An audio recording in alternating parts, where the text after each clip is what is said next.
Muy buenos días, muy buenas tardes o muy buenas noches, estimados estudiantes. Esto va a depender del horario en que puedan visualizar este video tutorial que va a tratar de darles algunos alcances sobre los mecanismos alternativos de solución de conflictos, que es el curso online que estamos desarrollando. En este video vamos a tratar o a desarrollar 3 clases de solución de conflictos o de mecanismos que nos ayudan de manera alternativa a solucionar los conflictos, es decir, a desjudicializar los conflictos de intereses o los estados de incertidumbre en los que podamos estar. Uno de ellos es la negociación, otro la mediación y el último la conciliación. Ustedes han venido desarrollando muchos casos prácticos porque es necesario aplicar a la realidad. Como ustedes saben, el derecho está compuesto de realidad, norma y valor. Entonces es necesario aplicar la norma que ya tenemos a los hechos que nos puedan surgir dentro del desarrollo de nuestra carrera o dentro de nuestra vivencia común. ¿Por qué les digo de nuestra vivencia común? Este curso tiene un objetivo primordial, que no es solo servir a nuestra carrera de abogados, sino también a servirnos para nuestra vida personal. Miren, uno de los puntos que hemos desarrollado y que me parece el punto primordial de toda negociación es despersonalizar el conflicto. ¿Por qué? Porque los seres humanos tenemos esa tendencia a ponerle cara y nombre al conflicto de intereses. Entonces, cuando despersonalizamos el conflicto y lo separamos de la otra parte, sea persona natural o persona jurídica, ya estamos dando un paso hacia adelante para poder solucionar ese conflicto de intereses o estado de incertidumbre. Y eso nos va a servir incluso para nuestra vida diaria, porque ustedes van a ver, en la vida diaria también colocamos nombres y caras a los problemas, cuando eso debe ser apartado para poder solucionarlos. Miren, el primer punto que vamos a tratar es la negociación. Hemos visto varios casos en el desarrollo de la dinámica. Uno de ellos, y ustedes han leído la retroalimentación, era de esta abogada que ella quería mandar en su área, y el trabajador que nunca le decía lo incómodo que se sentía respecto a ello. Yo me di cuenta que muchos, ¿por qué? Porque el ser humano está lleno de emociones, de sentimientos, y ojo, no es que acá yo les diga siéntense y despójense de todo sentimiento y emoción que pudieran tener, contrario sensu, esa es parte de nuestra estructura humana, pero justamente el manejo de emociones nos va a permitir ser imparciales. Muchos se inclinaban, como les digo, al trabajador, ¿no? Aquel que no hablaba, que no decía que se sentía mal, que le incomodaban ciertas actitudes de su jefe. Pero hay que ser directos, hay que decir lo que nos molesta, no hay que ser groseros al decirlo, pero sí manifestarlo, porque es una forma, si yo no digo lo que siento, no digo lo que pienso, no digo cómo me siento, la otra parte nunca lo va a saber y piensa que todo está bien, y piensa que su comportamiento es el adecuado. Entonces, veía que muchos se inclinaban a proteger al más débil. Es parte de la carrera de Derecho, si no, no lo hubieran escogido para estudiarla. Pero tenemos que el negociador, salvo que sea el negociador de una de las partes, ahí no, era un negociador que veía más que todo a la empresa, es decir, el bienestar de la empresa, para que no existan conflictos al interno, porque como ustedes veían en ese caso, la empresa prácticamente se había parcializado. Un grupo de trabajadores apoyaban a una y el otro grupo de trabajadores al otro. ¿Y qué se veía? Una división de trabajadores. Y así no se puede trabajar en equipos dentro de una empresa. Entonces el negociador, que en este caso, por lo general siempre es o el jefe de recursos humanos o el asesor legal, si tiene o está capacitado para ser negociador, va a poder intervenir en este conflicto de intereses, pero tiene que ser imparcial. Tiene que ver qué es lo que quieren las partes. Y aquí viene el segundo de los principios en la negociación. Miren, uno es ser imparcial, correcto, ¿no? El otro que hablamos es despersonalizar el conflicto de intereses, no ponerle cara ni nombre. Pero ya vamos al tercero, y me parece uno de los más importantes, que es saber escuchar. No sabemos escuchar. uno está diciendo, por ejemplo, yo me siento mal por lo que tú me has dicho. ¿Y qué tenemos? A interrumpir a la otra parte. Miren, y aquí les cito el caso, el último caso que ustedes han desarrollado, de esta señora que fue atropellada por la ambulancia de la clínica y luego se sometió a una operación y el médico estaba, bueno, en estado de ebriedad e hizo una operación mal y la dejó peor de lo que ingresó a la clínica, negligencia médica. Pero miren acá, el caso más que todo es de saber escuchar. Muchos incluso planteaban, iban y decían, y esta parte ya no la corregí porque quería compartirla con ustedes en el video, la clínica le daba un monto, $100,000 para que pudiera negociar. Y ellos de frente iban y ofrecían todo. Ya habían averiguado, está bien, yo averigüé que la señora quería una casa, un chalet para comprarlo, pero eso no quiere decir que yo tenga que ofrecerle todo. Primero tengo que escuchar a la otra parte. Es decir, señora, ¿qué necesita usted para que se sienta cómoda después de lo que ha sufrido? Nosotros sabemos que somos responsables, pero queremos escucharla. ¿Y por qué escuchar? Porque yo le puedo ofrecer 100,000 y de repente ella solo me pedía 50,000. Al no saber escuchar, yo estoy perdiendo, porque no escuché. No sé qué es lo que necesita ese, por ejemplo, si es en una negociación a nivel laboral, ese trabajador. Ustedes ya lo van a ver en Laboral 2. En el caso de la señora, esa señora, ¿qué necesita? Yo estoy suponiendo que ella necesita el chalet. ¿Por qué? Porque me han dicho, porque lo he averiguado, pero no lo he oído de ella. Y una de las partes de la negociación es escuchar a la parte. Y luego poder hacer la réplica. Si yo no escucho a la parte, no voy a saber qué necesidades tiene. Y ojo, eso no solamente es para negociación, es para todo. Ustedes llevaron derecho empresarial cuando hacíamos los Zoom y participaban varios. Yo les comentaba, ¿no? ¿Cuál es una de las primeras piedras angulares de un abogado de derecho empresarial, que es mi rama? Lo primero es preguntarle a los socios de la empresa que nos contratan para asesorarlos cuáles son sus peores pesadillas respecto al negocio y cuáles son sus mejores sueños, qué necesita para poder asesorarlos bien. Si no sabemos, incluso para realizar un contrato, qué necesita, cuáles son sus peores pesadillas respecto al contrato y no hacer copia y pega de los contratos, eso es lo peor que podemos hacer. Pero ¿por qué escuchar a la otra parte? Para poder plantear una solución. ¿Qué tal si la señora decía, bueno, yo solo necesito 50,000 soles y con eso me voy a sentir más que satisfecha? Y ustedes ya le ofrecieron la casa, una pensión mensual, le ofrecieron 20,000 más de indemnización y ella no había dicho nada. Entonces, escuchar a la otra parte es una de las terceras fases de la negociación, ¿no? Yo les ponía ahí también algo muy importante. Si yo quiero negociar con alguien, tengo que tener un saludo cordial, algo que dé confianza a la otra parte. Si yo entro a una sala y le digo, ya, pase, tome asiento, y el otro de frente me va a atacar, si no estoy llegando a una negociación, pase, por favor, tome asiento, estamos preocupados por la circunstancia que estamos viviendo. Ustedes hicieron su video del problema de las semillas, ¿no? Entonces, miren, pase, tome asiento, mire, sabemos la problemática que tiene.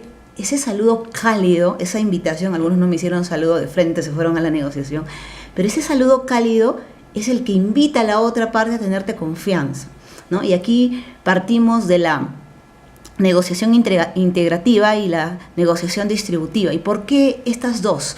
Porque la integrativa, por lo general, ¿yo qué voy a hacer? Soluciono este conflicto de intereses íntegramente, de manera integral, con la otra parte. Es decir, ambos nos ponemos a conversar y llegamos a una solución.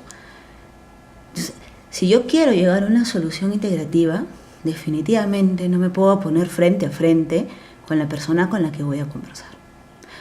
¿Por qué? Si ustedes recuerdan, todavía tenemos nuestro cerebro rectilicio.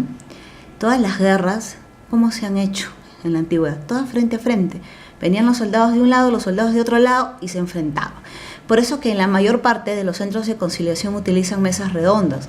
¿Para qué? Para evitar eso. Las mesas cuadradas y ponerte frente a frente, ya te estás diciendo tienes que enfrentarte, es la otra parte.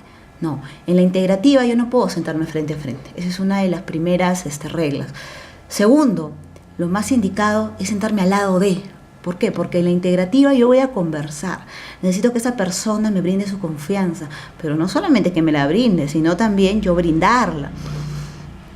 En la negociación integrativa, para serles bastante francos, se da más que todo en personas del mismo nivel laboral, ¿no? O el mismo nivel de decisión. Ejemplo, los dos asesores legales de dos empresas. Vamos a suponer, estas dos empresas tienen un problema de defensa de la competencia. Una ha estado mandando cartas o volantes diciendo que la otra empresa tiene problemas con su personal y que su personal no realiza bien el trabajo. Vamos a suponer que son dos spa, que no hacen bien los masajes y que no tienen los cuidados higiénicos pertinentes. ¡Wow! Entonces, antes de todo, se invitan a negociar para ver cómo solucionar esto. Los socios de un spa dicen, bueno, nosotros no hemos ido hasta partido de uno de los trabajadores, pero estamos llanos a solucionar el problema. Vamos a mandar a nuestro asesor legal. Del otro lado también tiene su asesor legal. Los dos asesores legales se reúnen. No se van a sentar frente a frente, se sientan en conjunto si quieren una negociación integrativa, uno junto al otro, y comienzan a ver cuáles son las posibles soluciones. Miren, ambos sentados juntos, las posibles soluciones que le pueden dar al caso concreto, antes de que uno, que es una de las empresas afectadas, haga la denuncia a Indecopi por competencia desleal. Entonces, comienzan a conversar y pueden llegar a una indemnización incluso, pero conversando ambos, solucionando ambos. Y también llegar ¿a qué? A que exista un control de los trabajadores para que no realicen este tipo de actos que puedan vulnerar la imagen y el prestigio de las empresas. En cambio, la negociación distributiva, ambos pueden comenzar a conversar. Acá se recomienda más que todo que se sienten de manera diagonal, tampoco frente a frente. Ya les dije, frente a frente en negociación no es. Si no tienen una mesa redonda, pues en diagonal, porque las mesas redondas más se dan en los centros de conciliación o en los organismos reguladores, ejemplo Indecopi, Opsitel, tienen sus mesas redondas para sus audiencias de conciliación. Pero cuando no las hay, bueno, no me siento frente a frente, me siento diagonal. Incluso eso se recomienda para las entrevistas personales. Entonces la distributiva no, es contrario, ¿lo puedo dar con quién? Con personas de diferente nivel laboral o diferentes niveles empresariales. Por ejemplo, el asesor legal con un trabajador. ¿Qué pasa? A un trabajador se pierde dentro, y esto ha pasado, se pierde dentro de un banco una de las cámaras fotográficas o uno de los smartphones de los analistas de crédito. Todos tienen los mismos smartphones o todos tienen la misma cámara fotográfica. Comienzan a ver los videos o las cámaras de seguridad, porque ahí hay cámaras de seguridad, y pueden ver que una de las analistas se coge la cámara de su compañera que estaba cargando o el smartphone y se lo lleva. En este caso fue el smartphone y se lo llevó. Ella no se había dado cuenta, dice que fue por error porque todos los smartphones son iguales. Según el jefe de créditos fue una falta grave y comienzan a discutir. Y la cuestión era negociar, conversar. Ella decía que no iba a renunciar porque no había sido una falta grave, mientras el gerente, en este caso era de negocios, decía no, sí ha sido una falta grave porque se lo ha llevado. Ella tenía su celular, son números diferentes. Claro, y ella tenía su celular, cogió el otro, se lo metió al bolsillo y se fue. No se había dado cuenta hasta el día siguiente que ella llega y le dicen, oye, tú te has cogido los dos celulares. Y dice, ¿qué? Un momentito, coge. Bueno, según el trabajador, no. En realidad no había falta grave, pero la negociación más que todo era, ¿para qué? Para poder conversar con el trabajador. Pero aquí yo no puedo aplicar una negociación, en este caso, integrativa, porque yo no le voy a decir al trabajador que participe de la solución. Va a ser distributiva, vamos a ver a qué se puede llegar. Entonces el trabajador se comprometió, en este caso era la trabajadora, a tener más cuidado con esto, que ya no vuelva a pasar. ¿Por qué? Porque no era falta grave, por más que el gerente de negocios también para que lo entienda, porque él no lo entendía, no entendía que no era una falta grave y quería ya que la despidan, y se había armado un conflicto de intereses entre el jefe y la trabajadora. Entonces tuvimos que calmar las aguas y como negociadora, en ese caso asesora legal de la empresa, de esta entidad financiera, tuve que hacer que ambos entendieran la posición en que estaban. Yo no podía ahí aplicar una negociación integrativa, porque ellos no los iba a integrar para solucionar, pero tenía que escuchar la posición de la trabajadora, hacer que el gerente de negocios escuche la posición de la trabajadora, pero también la trabajadora escuche la posición del gerente de negocios. ¿Por qué? Porque se iba a desembolsar un crédito, ella se llevó el celular, y en el celular estaban todas las fotos del negocio. Claro, ocasionó un cierto perjuicio, pero no se podía probar que había una intención de apropiarse de un bien de la empresa. Entonces también tenía que entenderlo la otra parte. Al final ambos entendieron y se comprometieron a tener una relación más comunicativa, porque miren, así como ustedes lo vieron en los casos, este es otro caso en donde se dan que la comunicación no es efectiva entre jefe inmediato y trabajador. Entonces, se tiene que intervenir. ¿Para qué? Para que no existan problemas en una empresa, porque en una entidad financiera u otro tipo de empresa que puede ser comercial, este tipo de problemas no puede existir. Entonces miren cómo se da este tipo de negociaciones. Tenemos la mediación. Aquí sí es donde entra un tercero, ¿no? Yo no me puedo considerar un tercero en el ejemplo que he puesto porque soy parte de la empresa, es más un negociador. Pero en la mediación sí entra un tercero que es ajeno a las partes, un tercero que no tiene relación ni con uno ni con otro, un tercero ajeno que les va a recomendar qué hacer. Por lo general la mediación, ¿cuándo se da?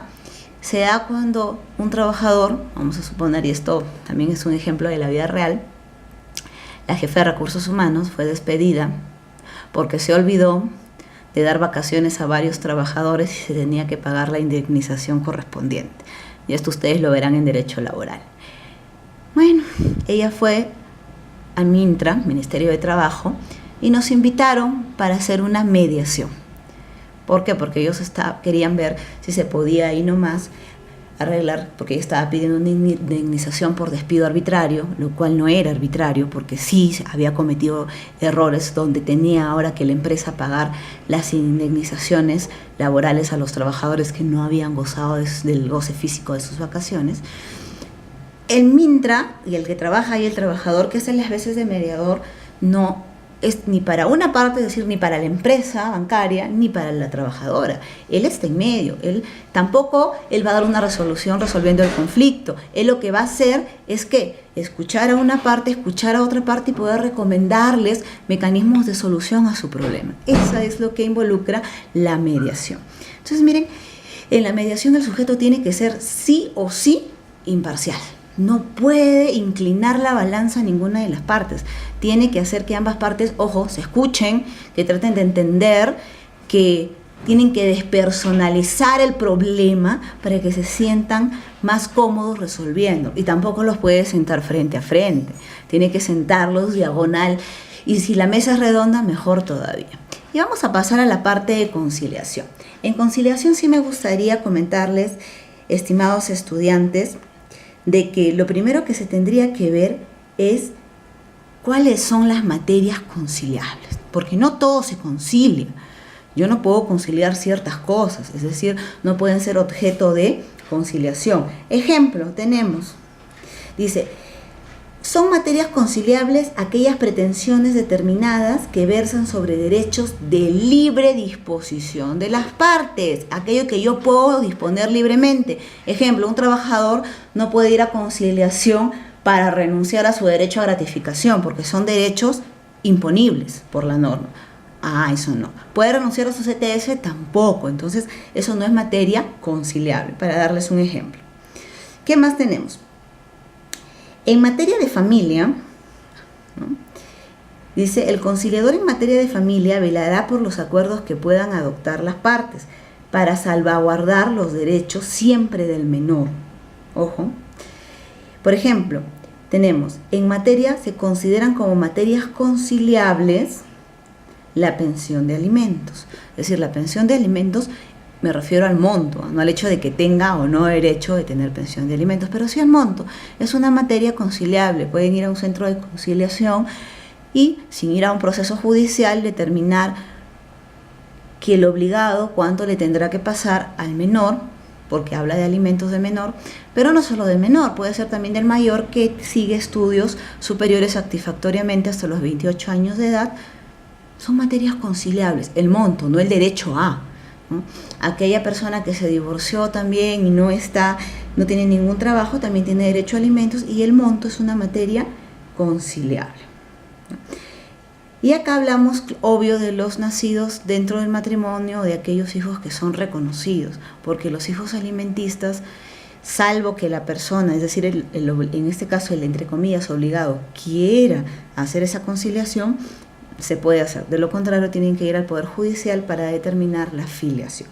La filiación, si no es materia conciliable, porque la filiación se tendrá que ver en el Poder Judicial. Si es que el obligado no quiere hacerlo, bueno, se tendrá que poner la prueba de ADN, entre otros aspectos que ustedes ya verán, pero no es materia conciliable. Por ejemplo, la reducción y aumento de alimentos también es una materia conciliable. ¿Qué pasa? Yo a mi menor hijo le he estado pasando, qué sé yo, 2.000 soles, y ahora pues él ya está en la universidad, pero ya pues puede también apoyarse y yo ya me volví a casar y tengo más hijos, entonces puedo pedir una reducción de alimentos en virtud de que me han nacido otras obligaciones. Me volví a casar, tengo un derecho con mi nuevo cónyuge. Tengo nuevos hijos, también tengo derecho con mis nuevos hijos y mi remuneración sigue siendo la misma, entonces van a tener que hacer un prorrateo.